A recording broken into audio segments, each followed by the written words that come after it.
أعوذ بالله من الشيطان الرجيم. بسم الله الرحمن الرحيم.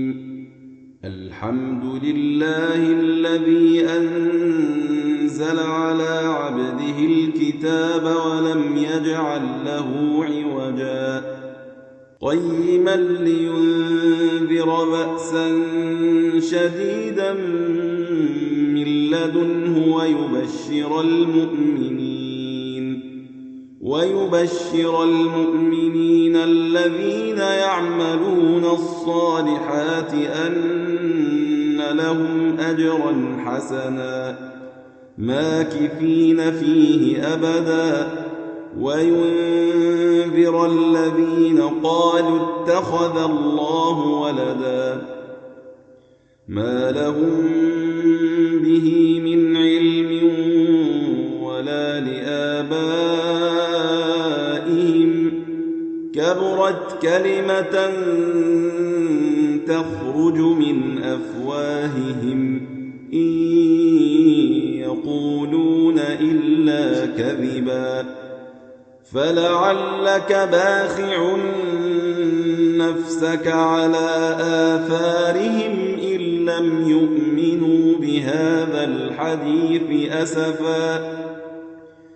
إنا جعلنا ما على الأرض زينة لها لنبلوهم أيهم أحسن عملا وإنا لجاعلون ما عليها صعيدا جرزا أم حسبت أن أصحاب الكهف والرقيم كانوا من آياتنا عجبا إذ أوى الفتية إلى الكهف فقالوا ربنا آتنا من لدنك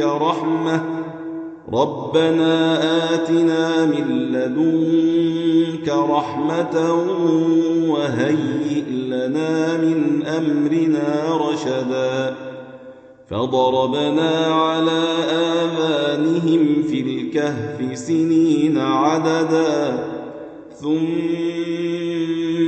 بعثناهم لنعلم أي الحزبين أحصى لما لبثوا أمدا نحن نقص عليك نبأهم بالحق إنهم فتية آمنوا بربهم وزدناهم هدى وربطنا على قلوبهم إذ قاموا فقالوا ربنا رب السماوات والأرض لن ندعو من دونه إلها لقد قلنا إذا شططا هؤلاء قومنا اتخذوا من دونه آلهة لولا يأتون عليهم بسلطان بين فمن أظلم ممن افترى على الله كذبا وإذ اعتزلتموهم وما يعبدون إلا الله فأووا إلى الكهف ينشر لكم ربكم من رحمته ويهيئ لكم من أمركم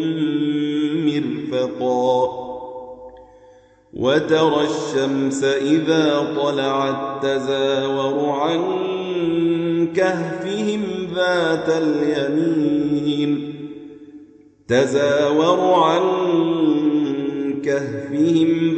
اليمين وإذا غربت تقرضهم ذات الشمال وهم في فجوة منه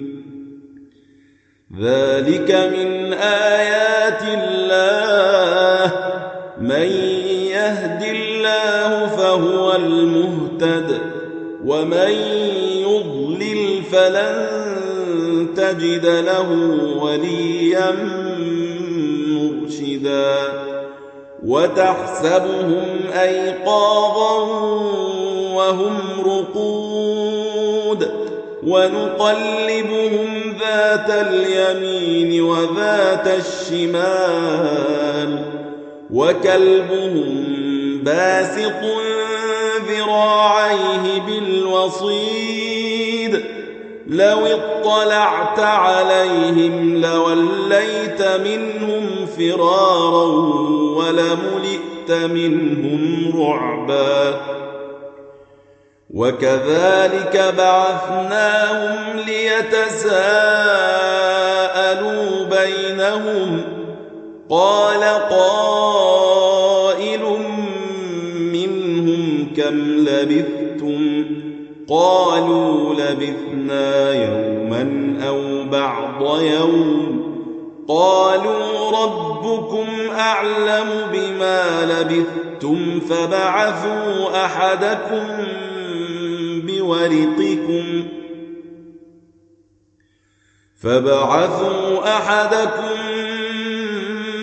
بورقكم هذه إلى المدينة فلينظر أيها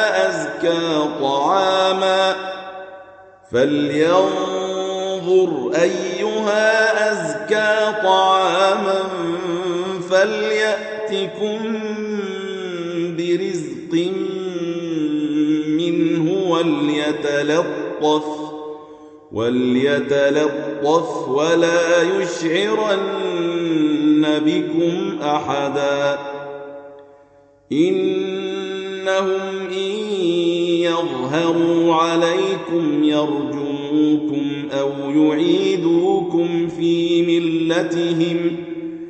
أو يعيدوكم في ملتهم ولن تفلحوا إذن أبدا وكذلك أعثرنا عليهم ليعلموا أن وعد الله حق وأن الساعة لا ريب فيها إذ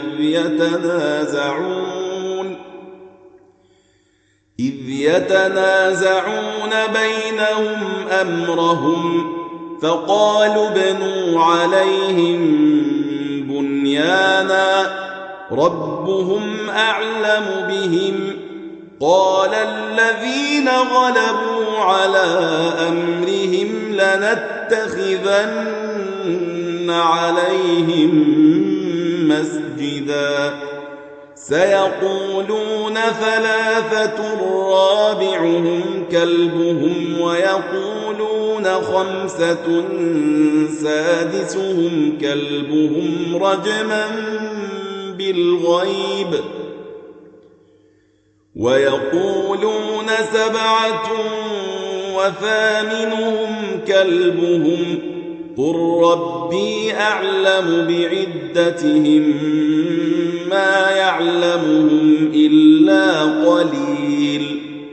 فلا تمار فيهم إلا مراء ظاهرا ولا تستفت فيهم منهم أحدا ولا تقولن لشيء إني فاعل ذلك غدا إلا أن يشاء الله واذكر ربك إذا نسيت وقل عسى أن يهديني ربي لأقرب من هذا رشدا ولبثوا في كهفهم 300 سنين وازدادوا 9 قل الله أعلم بما لبثوا له غيب السماوات والأرض أبصر به وأسمع ما لهم من دونه من ولي ولا يشرك في حكمه أحدا واتل ما أوحي إليك من كتاب ربك لا مبدل لكلماته ولن تجد من دونه ملتحدا واصبر نفسك مع الذين يدعون ربهم بالغداة والعشي يريدون وجهه ولا تعد عيناك عنهم تريد زينة الحياة الدنيا ولا تطع من أغفلنا قلبه عن ذكرنا واتبع هواه وكان أمره فرطا وقل الحق من ربكم فمن شاء فليؤمن ومن شاء فليكفر إنا أعتدنا للظالمين نارا أحاط بهم سرادقها وإن يستغيثوا يغاثوا بماء كالمهل يشوي الوجوه بئس الشراب وساءت مرتفقا إن الذين آمنوا وعملوا الصالحات إنا لا نضيع أجر من أحسن عملا أولئك لهم جنات عدن تجري من تحتهم الأنهار يحلون فيها من أساور أولئك لهم جنات عدن تجري من تحتهم الأنهار يحلون فيها من أساور من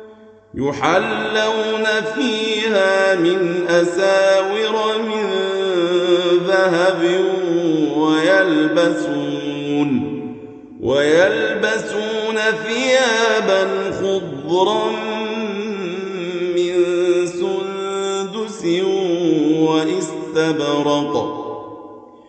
ويلبسون ثيابا خضرا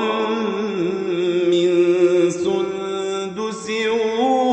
واستبرق متكئين فيها على الأرائك نعم الثواب وحسنت مرتفقا واضرب لهم مثل الرجلين جعلنا لأحدهما جنتين من أعناب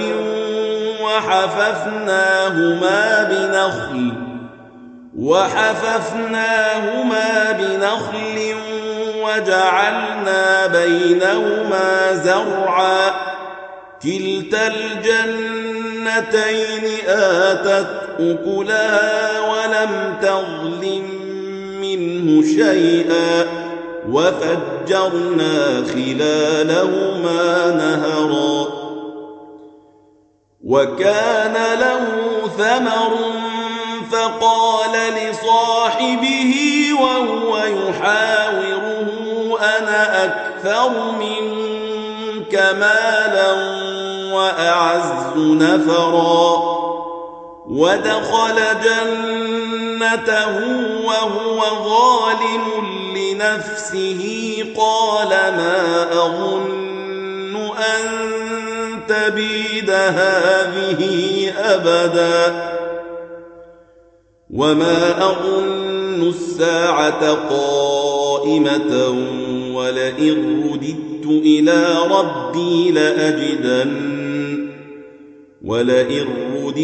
إلى ربي لأجدن خيرا منها منقلبا قال له صاحبه وهو يحاوره أكفرت بالذي خلقك من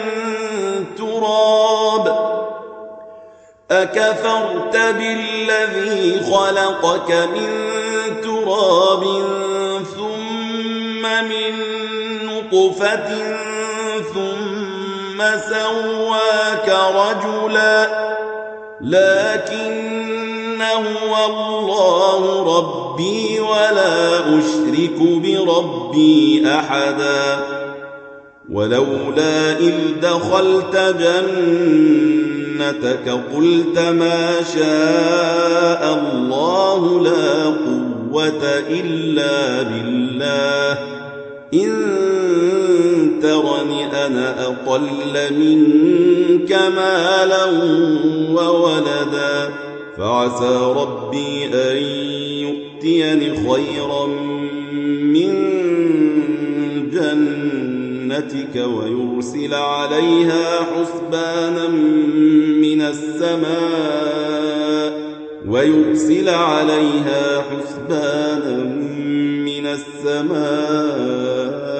فتصبح صعيدا زلقا أو يصبح ماؤها غورا فلن تستطيع له طلبا وأحيط بثمره فأصبح يقلب كفيه على ما أنفق فيها وهي خاوية على عروشها ويقول يا ليتني لم أشرك بربي أحدا ولم تكن له فئة ينصرونه من دون الله وما كان منتصرا هنالك الولاية لله الحق هو خير ثوابا وخير عقبا واضرب لهم مثل الحياة الدنيا كماء أنزلناه من السماء فاختلط به نبات الأرض فأصبح هشيما تذروه الرياح وكان الله على كل شيء مقتدرا المال والبنون زينة الحياة الدنيا والباقيات الصالحات خير عند ربك ثوابا وخير أملا ويوم نسير الجبال وترى الأرض بارزة وحشرناهم فلم نغادر منهم أحدا وعرضوا على ربك صفا لقد جئتمونا كما خلقناكم أول مرة بل زعمتم أن لن نجعل لكم موعدا ووضع الكتاب فترى المجرمين مشفقين مما فيه ويقولون يا ويلتنا ما لهذا الكتاب لا يغادر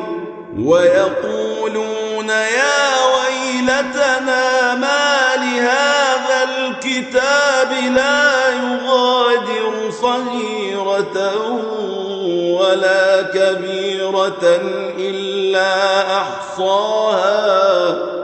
ووجدوا ما عملوا حاضرا ولا يظلم ربك أحدا وإذ قلنا للملائكة اسجدوا لآدم فسجدوا إلا إبليس كان من الجن ففسق عن أمر ربه أفتتخذونه تتخذونه وذريته أولياء من دوني وهم لكم عدو بئس للظالمين بدلا ما أشهدتهم خلق السماوات والأرض ولا خلق أنفسهم وما كنت متخذ المضلين عضدا ويوم يقول نادوا شركائي الذين زعمتم فدعوهم فلم يستجيبوا لهم وجعلنا بينهم موبقا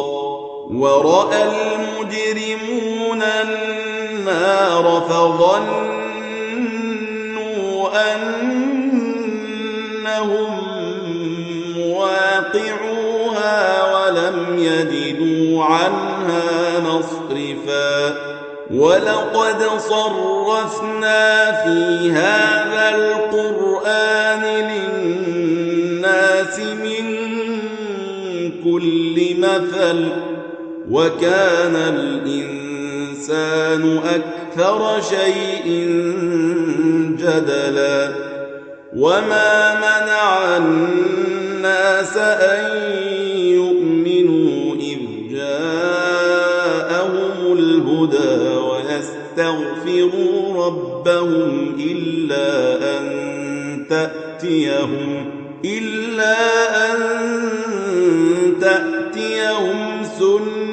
سنة الأولين أو يأتيهم العذاب قبلا وما نرسل المرسلين إلا مبشرين ومنذرين ويجادل الذين كفروا بالباطل ليدحضوا به الحق واتخذوا آياتي وما أنذروا هزوا ومن أظلم ممن ذكر بآيات ربه فأعرض عنها ونسي ما قدمت يداه إنا جعلنا على قلوبهم أكنة أن يفقهوه وفي آذانهم وقرا وإن تدعهم إلى الهدى فلن يهتدوا إذا أبدا وربك الغفور ذو الرحمة لو يؤاخذهم بما كسبوا لعجل لهم العذاب بل لهم موعد لن يجدوا من دونه موئلا وتلك القرى أهلكناهم لما ظلموا وجعلنا لمهلكهم موعدا وإذ قال موسى لفتاه لا أبرح حتى أبلغ مجمع البحرين أو أمضي حقبا فلما بلغا مجمع بينهما نسيا حوتهما فاتخذ سبيله في البحر سربا فلما جاوزا قال لفتاه آتنا غداءنا لقد لقينا من سفرنا هذا نصبا قال أرأيت إذ أوينا إلى الصخرة فإني نسيت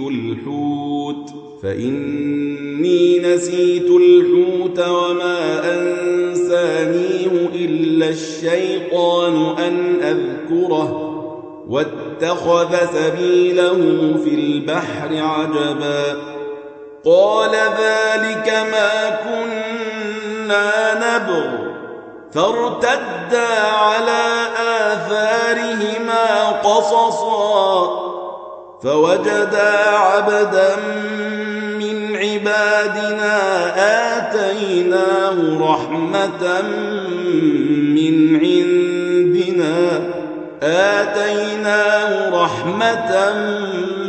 من عندنا وعلمناه من لدنا علما. قال له موسى هل أتبعك على أن تعلمني مما علمت رشدا؟ قال إنك لن تستطيع معي صبرا وكيف تصبر على ما لم تحط به خبرا؟ قال ستجدني إن شاء الله صابرا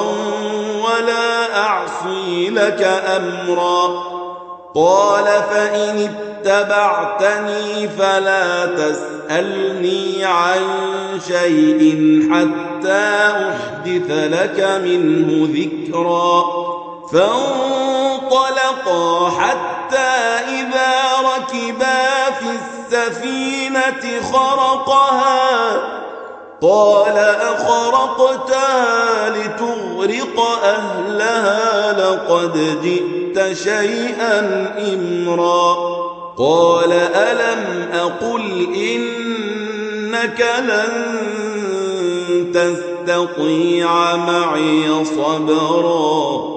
قال لا تؤاخذني بما نسيت ولا ترهقني من أمري عسرا. فانطلقا حتى إذا لقيا غلاما فقتله قال أقتلت نفسا زكية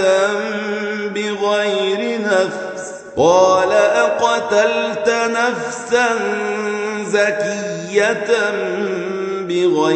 نفس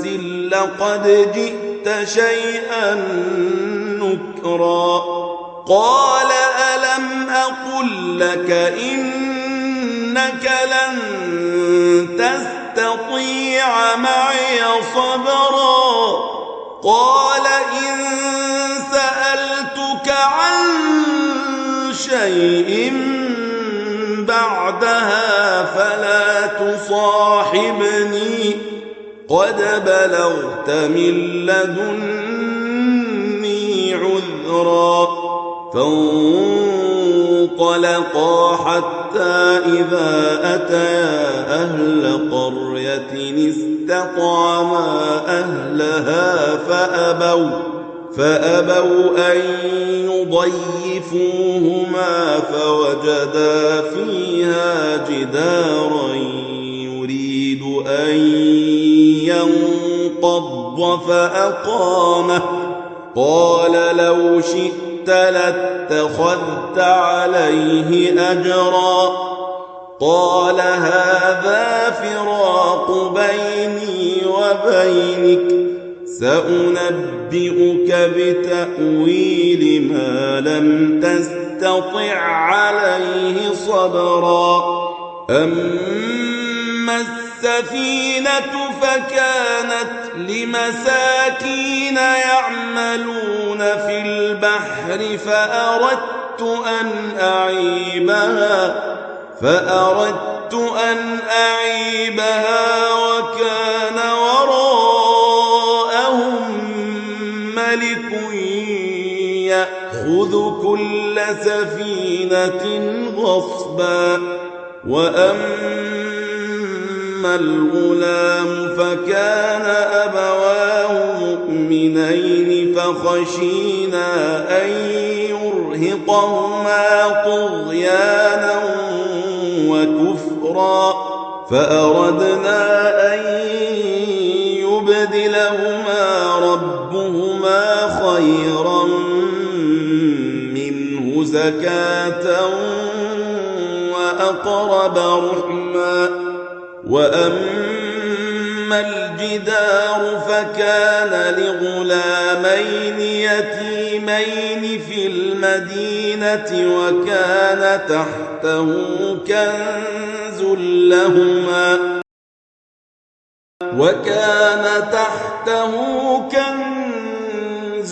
لهما وكان أبوهما صالحا فأراد ربك أن يبلغا أشدهما ويستخرجا كنزهما رحمة من ربك وما فعلته عن أمري ذلك تأويل ما لم تستطع عليه صبرا ويسألونك عن ذي القرنين قل سأتلو عليكم منه ذكرا إنا مكنا له في الأرض وآتيناه من كل شيء سببا فأتبع سببا حتى إذا بلغ مغرب الشمس وجدها تغرب في عين حمئة ووجد عندها قوما قلنا يا ذا القرنين إما أن تعذب وإما أن تتخذ فيهم حسنا قال أما من ظلم فسوف نعذبه ثم يرد إلى ربه فيعذبه عذابا نكرا وأما من آمن وعمل صالحا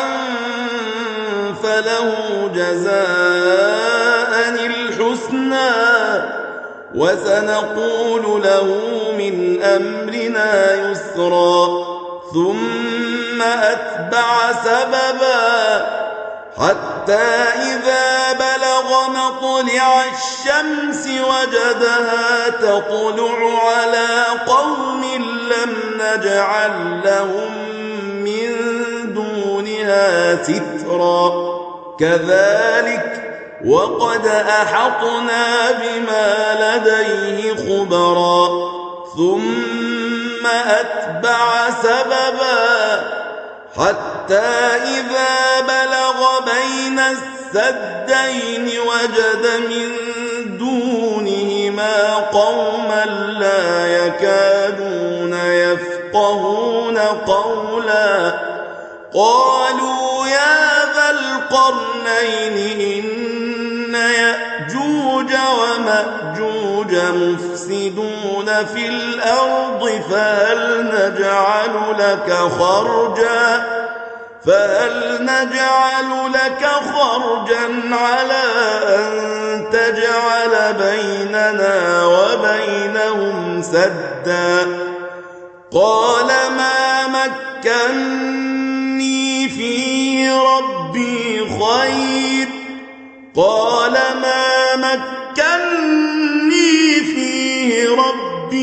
خير فأعينوني بقوة أجعل بينكم وبينهم ردما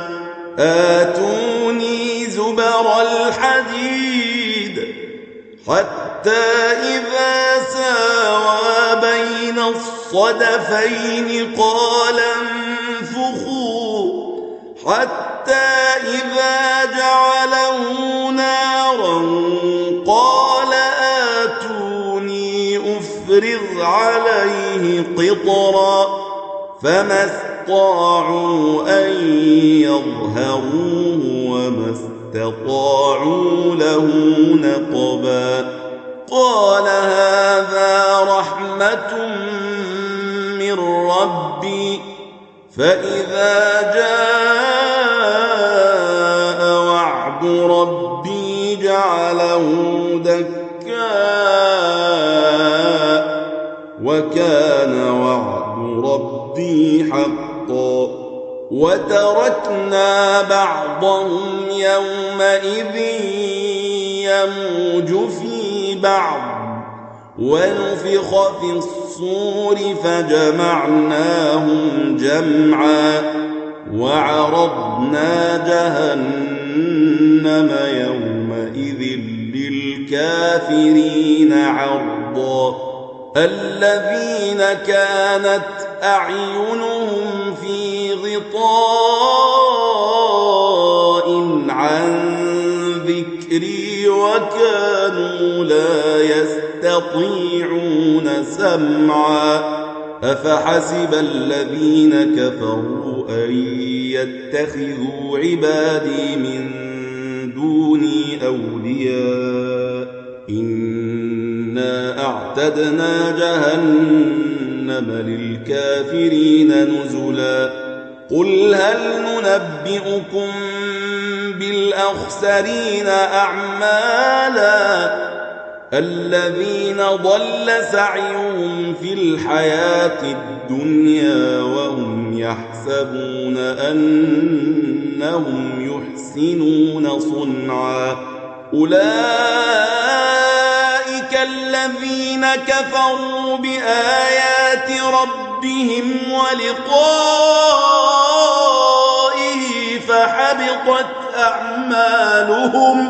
فحبطت أعمالهم فلا نقيم لهم يوم القيامة وزنا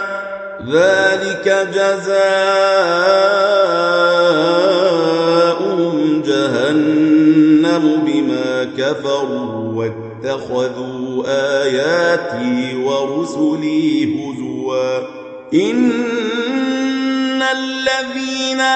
آمنوا وعملوا الصالحات كانت لهم جنات الفردوس نزلا خالدين فيها لا يبغون عنها حولا قل لو كان البحر مدادا لكلمات ربي لنفد البحر قبل أن تنفد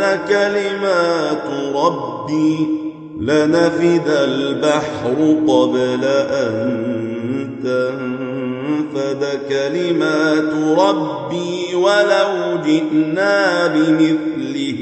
مددا قل إنما أنا بشر مثلكم يوحى إلي أنما إلهكم إله واحد فمن كان يرجو لقاء ربه فليعمل عملا صالحا